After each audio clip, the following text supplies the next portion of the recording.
Good morning అండి. నేను Andhra Pradesh state ground water department registered geologist work చేస్తున్నానండి.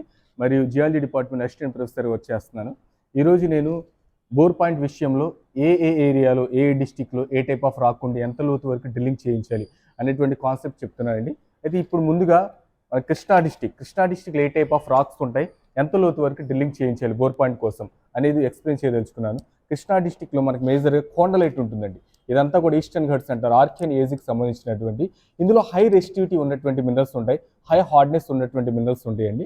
సో ఇలాంటి ఏరియాలో ఏంటంటే ఎక్కువ లోతుకి వెళ్ళకూడదు. మనకి మ్యాక్సిమం 250, 300 లేదా 350 ఈ రేంజ్లోనే మనకి వాటర్ అవైలబుల్గా ఉంటాయి. సో మ్యాక్సిమం డెప్త్ వచ్చి 350 to 400 ఈ రేంజ్ వరకే వెళ్ళాలండి. ఎక్కువ లోతుకి వెళ్తే యూజ్ ఉండదు, చాలా తక్కువ అవకాశం ఉంటుంది వాటర్ పడడానికి. ఆ తర్వాత ఇంకో రాక్ టైప్ వచ్చి చార్నకైట్. ఇది కూడా మనకి గుంటూరు మన కృష్ణా డిస్ట్రిక్ట్లో మేజర్గా ఉండేటువంటి రాక్. ఇది కూడా చాలా హార్డ్ అండ్ కాంపాక్టెడ్గా ఉంటుందండి. హై రెసిస్టివిటీ ఉన్నటువంటి మినరల్స్ ఉంటాయి. ఏవైతే మనకు వర్షపు నీరు ఇంకడానికి కావాల్సినటువంటి ఫెసిలిటీస్, గ్యాప్స్ ఇవన్నీ కూడా చాలా తక్కువగా ఉంటాయి. ఆ తర్వాత మనకి శాండ్ స్టోన్. ఇది మనకి ఈస్ట్ గోదావరి, వెస్ట్ గోదావరి, మనకి కృష్ణా డిస్ట్రిక్ట్, ఎన్టీఆర్ డిస్ట్రిక్ట్లో ఉండేటువంటి రాక్ టైప్స్ అన్ని. ఇది కూడా మనకి చాలా తక్కువ లోతులోనే వాటర్ లభించడానికి అవకాశం ఉంటుంది.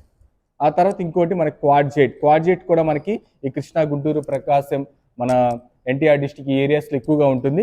ఇది కూడా చాలా హార్డ్ అండ్ కాంపాక్ట్గా ఉంటుంది. ఇది ఉన్నటువంటి ఏరియాలో కూడా ఎక్కువ లోతుకి వెళ్ళడానికి అవకాశం చాలా తక్కువ ఉంటుంది వాటర్ అనేది. సో ఇలాంటి ఏరియాస్లో మీరు గమనించి జియలాజికల్ కండిషన్ ఏది, ఎంత లోతులో వాటర్ ఉంటాయి, ఎంత లోతుకి వెళ్తే వాటర్ ఉండవు అనేది పర్ఫెక్ట్ జియాలజిస్ట్ చేత సైంటిఫికల్ ఎక్విప్మెంట్ ద్వారా సర్వే చేయించుకొని డ్రిల్లింగ్ చేయించుకోవడం మంచిది. Thank you very much.